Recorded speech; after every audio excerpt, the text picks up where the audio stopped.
So with this step down exercise, what we're doing is we're going to set up ourselves on a surface that is elevated higher than the floor. I'm using some plates right now. You could also use just a step stool or something like that.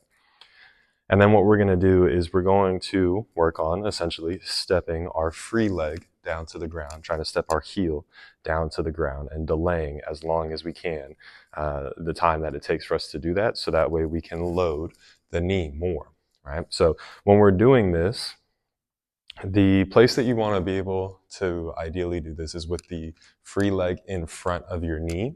That's going to force, you may not be able to necessarily see from this angle, but as my knee goes forward, that forces as I bend down, that forces the leg that's on the plate to travel more forward. The knee's going more over the toes. That's going to place more of a load on the quad and on the quad tendon as a result, in the patella tendon as well.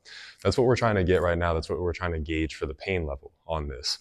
Now, if the pain is so excessive that you can't tolerate that at all, then we can move our free leg back. And the further back that it goes, the more the load is going to be placed on the hip and on the glute.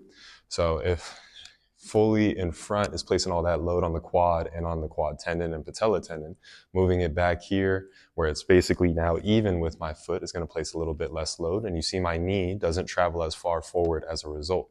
And if I bring it all the way back here, now when I bend, more of the bending is really coming from the hip, right? So really we do want to be here, but if that pain is so excessive meaning like probably a 6 or a 7 out of 10 and above, then you probably want to move that back because you just can't tolerate it. But you know, as you're rehabbing something like a quad tendon or a quad patella tendon, tendinopathy of some sort, you are going to have to deal with pain, and we're going to have to overcome or work through that pain in order to decrease our pain threshold, or rather increase our pain threshold and our load tolerance.